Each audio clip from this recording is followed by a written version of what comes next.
देखिए, आज हम डीएलएड सेकंड सेमेस्टर के विद्यार्थियों को हंटर कमीशन के विषय में बताने जा रहे हैं। अर्थात आज हम हंटर कमीशन या भारतीय शिक्षा आयोग का अध्ययन करेंगे। हंटर कमीशन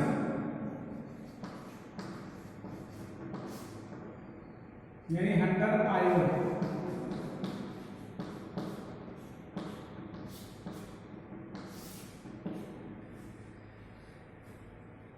हंटर आयोग के विषय में जानने से पहले आप यह जान लें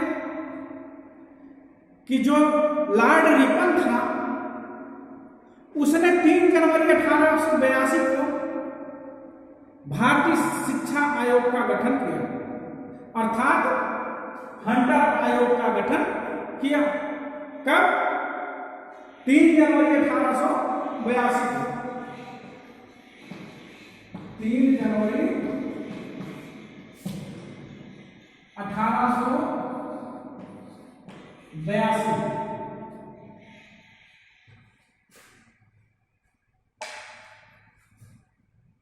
3 जनवरी 1882 को लॉर्ड रिपन ने हंटर आयोग अर्थात भारतीय शिक्षा आयोग, इसको हम भारतीय शिक्षा आयोग भी कहते हैं, उसका गठन किया। रिपन ने अपनी परिषद के एक सदस्य सर विलियम हंटर की अध्यक्षता में 20 सदस्यीय, उसमें कितने सदस्य थे? 20 सदस्यीय कमेटी का या 20 सदस्यीय आयोग का गठन किया। इसमें 7 सदस्य भारतीय थे। इन आयोग को हंटर कमीशन के नाम से या भारतीय शिक्षा आयोग के नाम से जाना गया। हंटर आयोग के अध्यक्ष सर विलियम हंटर थे और इसके सचिव बीएल राइस थे। कौन थे? सचिव बीएल राइस, अध्यक्ष आपके हंटर, सचिव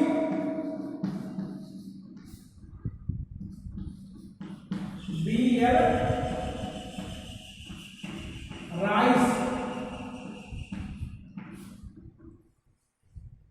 थे। आयोग ने संपूर्ण देश के शैक्षिक कार्यकलापों को देखते हुए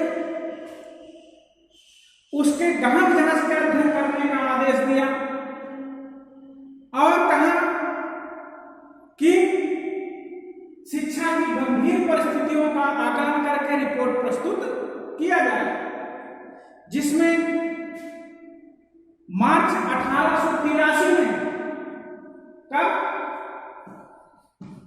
मार्च 1883 में 600 पन्नों का एक विस्तृत प्रतिवेदन प्रस्तुत किया गया। 600 पन्नों का एक लंबा चौड़ा प्रतिवेदन प्रस्तुत किया गया, जिसमें शिक्षा के लगभग सभी स्तरों या सभी पक्षों पर महत्वपूर्ण अनुशंसाएं की गई। रही बात इसके कार्यों और उद्देश्यों की, तो भारतीय शिक्षा आयोग के उद्देश्यों पर ध्यान दिया जाए तो यानी हंटर आयोग या भारतीय शिक्षा आयोग के उद्देश्य क्या थे, इसके निम्न उद्देश्य बताए गए और खास करके जो महत्वपूर्ण उसके उद्देश्य थे उसमें था कि संपूर्ण ब्रिटिश साम्राज्य में प्रारंभिक शिक्षा का अध्ययन करना, और दूसरा जो महत्वपूर्ण उद्देश्य था उसमें वह था कि प्राथमिक शिक्षा की अधिक से अधिक उन्नत करना, उसका प्रचार प्रसार करना और उसके विकास के संसाधनों की खोज करना, वह उनको उपलब्ध करवाना। यही सारे इसके प्रमुख उद्देश्य बताए गए। अब बात आई आयोग के कार्य, उसके कार्य क्या थे, इसके निम्न कार्य बताए गए। कार्यों में सबसे महत्वपूर्ण कार्य तो यह था कि उड के घोषणा पत्र में जो घोषित शिक्षा नीति थी, अर्थात 1854 का आज्ञा पत्र, किस सीमा तक उसका अनुपालन हुआ तथा उसमें क्या परिवर्तन करना आवश्यक है, यह महत्वपूर्ण कार्य बताया गया।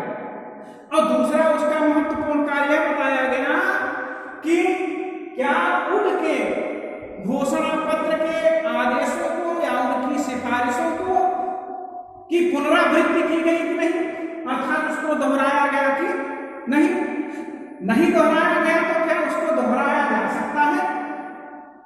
तीसरा महत्वपूर्ण कार्य उन्होंने इसका हंटर आयोग का जो बताया गया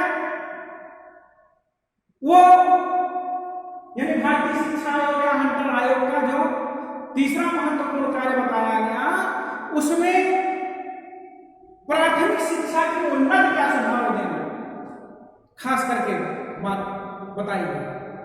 और चौथी बात बताई गई कि विद्यालयों की वर्तमान स्थिति क्या है और उसमें सुधार कैसे किया जा सकता है। विद्यालयों की वर्तमान स्थिति क्या है और उसमें सुधार कैसे किया जा सकता है। और इन तमाम कार्यों को देखते हुए प्राथमिक शिक्षा से संबंधित संस्तुतियां भी प्रस्तुत की गई। संस्तुतियां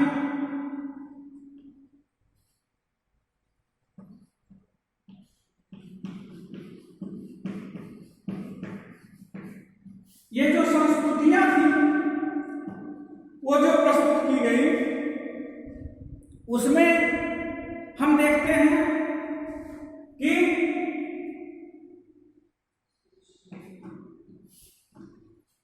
भारतीय शिक्षा आयोग में महत्वपूर्ण संस्तुति जो थी वो तो यह थी कि प्राथमिक शिक्षा प्रत्येक व्यक्ति के लिए उपयोगी व उसके जीवन के मूल्यों के अनुरूप होनी चाहिए। और दूसरी संस्कृति जो बताई गई उसमें यह बताया गया कि प्राथमिक शिक्षा के प्रचार प्रसार तथा व्यवस्था के लिए सरकार द्वारा कदम उठाए जाए या सरकार द्वारा उसके प्रयास किए जाए।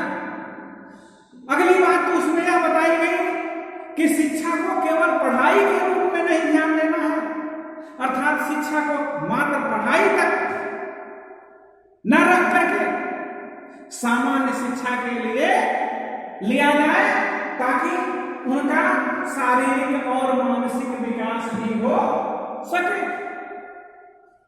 अगली बात बताई गई कि शिक्षा छात्रों के सर्वांगीण विकास के लिए होनी चाहिए,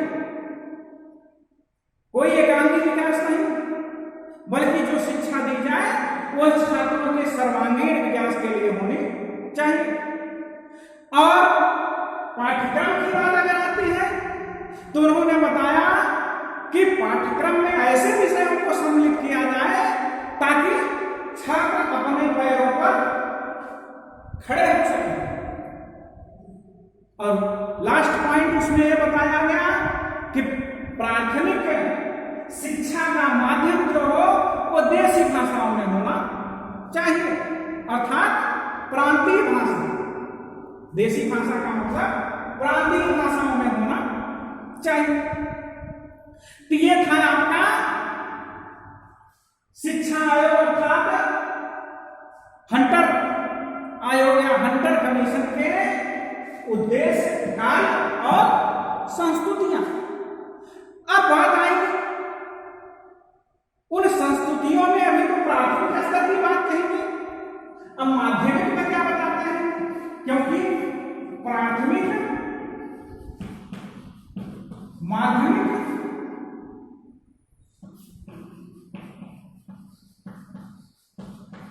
और उच्च शिक्षा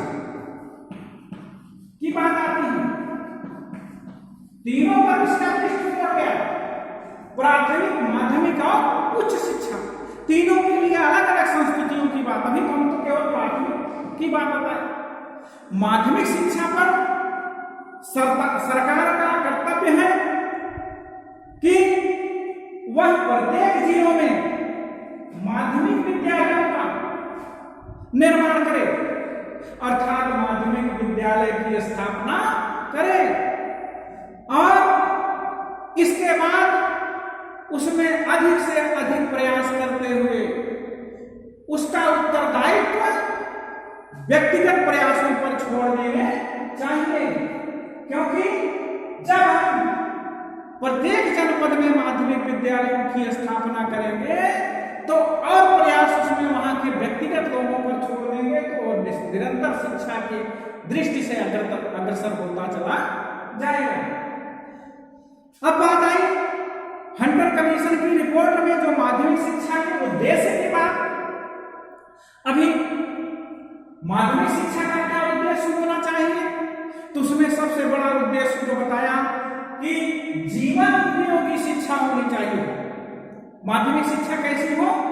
जीवन उपयोगी शिक्षा होनी चाहिए। अब दूसरी बात बताया कि सामान्य जीवन के लिए सफल शिक्षा होनी चाहिए। एक जन सामान्य जीवन जीने के लिए जो माध्यमिक शिक्षा की व्यवस्था की जाए वह सफल शिक्षा की व्यवस्था की जाए और उच्च शिक्षा में प्रवेश हेतु माध्यमिक शिक्षा की व्यवस्था होनी चाहिए।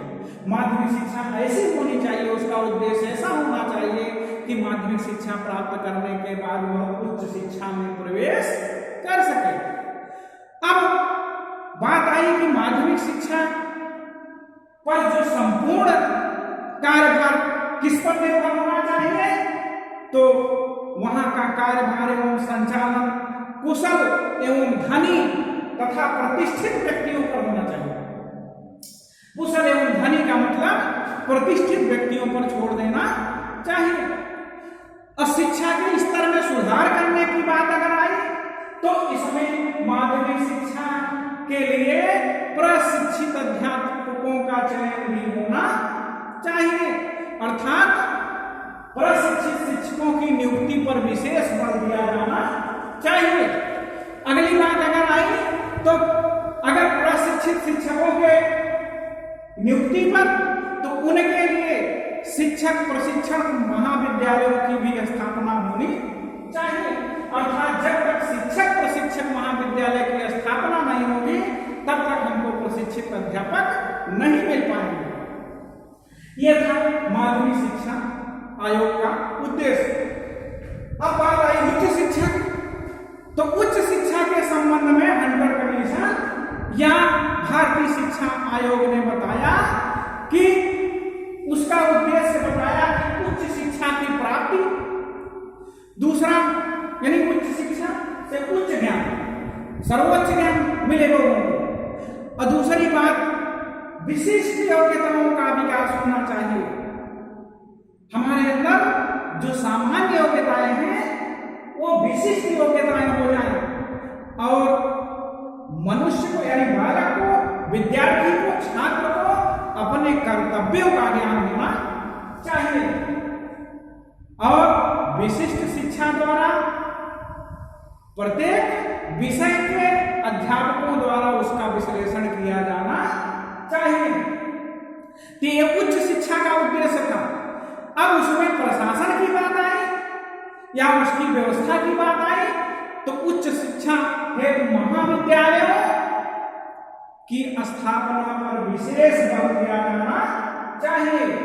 जब महाविद्यालयों की स्थापना होगी तभी उच्च शिक्षा ग्रहण करने के लिए छात्र तत्पर होंगे और जो उसका पाठ्यक्रम है उसको विस्तार यानी उसका और भी व्यापक स्तर पर विकास होना चाहिए, यानी उसको व्यापक बनाने का सुझाव दिया गया।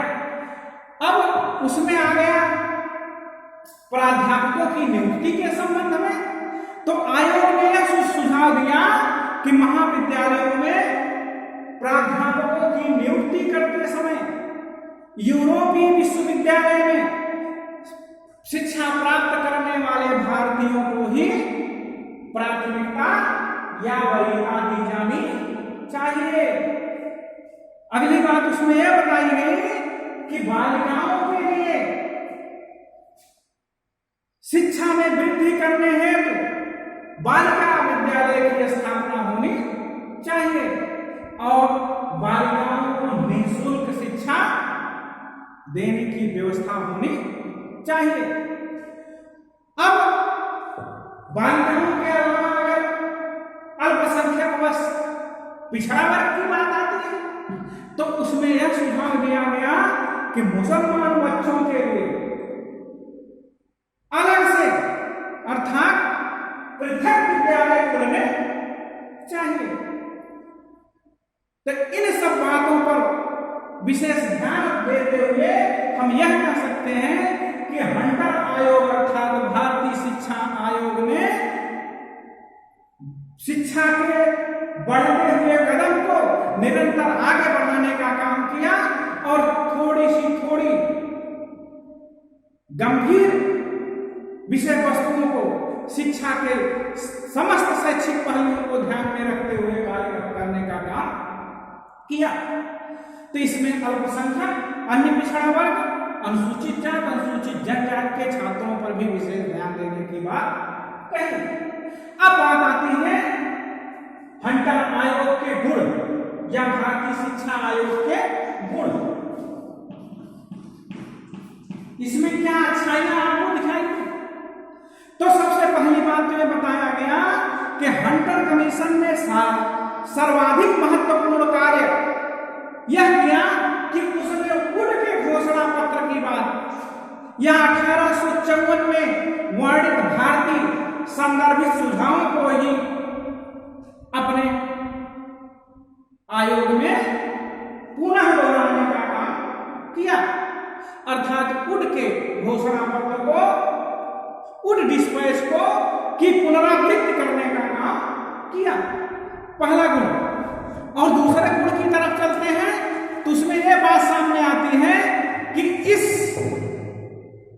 आयोग ने वुड के घोषणा पत्र की नीतियों के भली भांति क्रियान्वयन कर दिया, क्योंकि वुड का घोषणा पत्र जो था वो भली भांति अर्थात पूर्ण रूप से अभी तक लागू नहीं हो पाया था। तीसरी बात यह है कि धार्मिक क्षेत्र में भेदभाव का अंत करके समान नीति अपना करके आयोग द्वारा अत्यधिक सराहनीय कार्य किया गया। अगला गुण उसका यह बताया गया कि प्राथमिक शिक्षा का भार स्थानीय निकायों, अभी हमने बताया कि प्रबुद्ध वर्ग के लोगों पर छोड़ दिया जाना चाहिए, तो प्राथमिक शिक्षा का भार स्थानीय निकायों पर छोड़कर जन शिक्षा को प्रोत्साहन दिए जाने की बात कही गई, उसकी महत्वपूर्ण खासियत। अब रही दोष की, इसका दोष क्या है? अगर कहीं कुछ गुण है, अच्छाई है, तो उसमें कुछ न कुछ बुराई भी निहित रहती है, तो गुण के साथ उसके दोषों का भी अध्ययन करते हैं। तो सबसे महत्वपूर्ण दोष तो इसका यह था कि शिक्षा आयोग ने 25 वर्षों पहले अर्थात वुड निर्मित यानी वुड का डिस्पैच जो था, वुड का घोषणा पत्र की संस्तुतियों को ही दोहराया।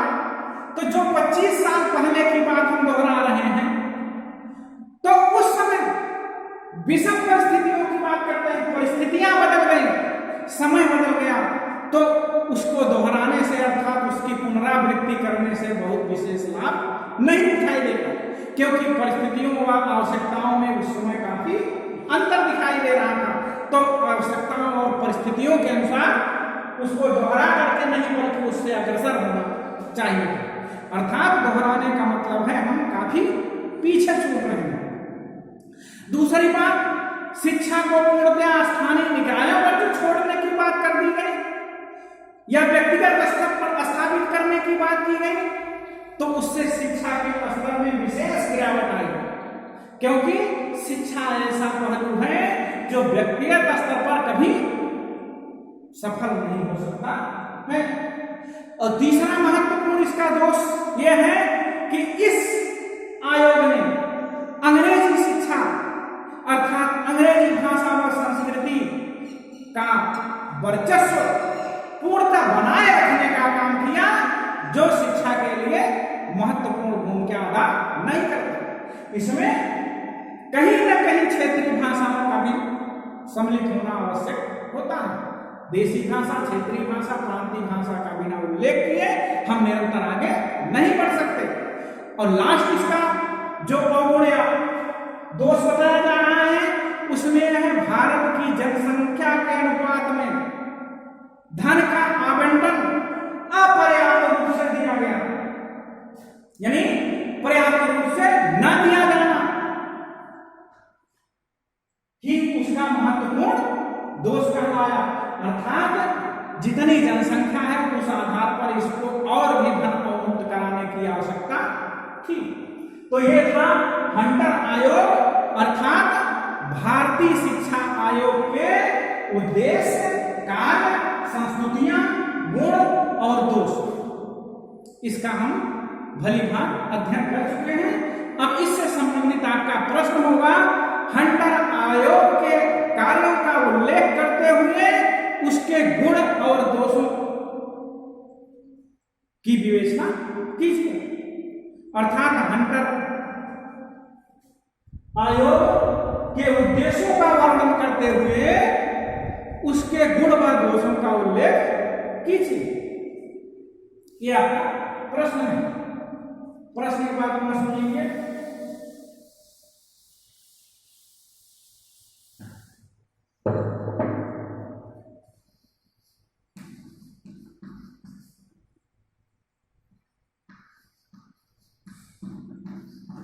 हंटर आयोग के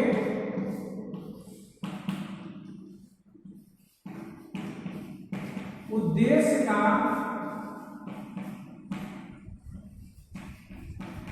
वर्णन करते हुए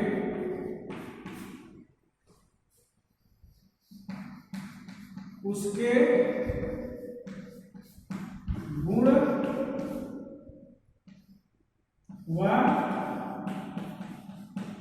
दोषों का उल्लेख कीजिए। ये आपका प्रश्न।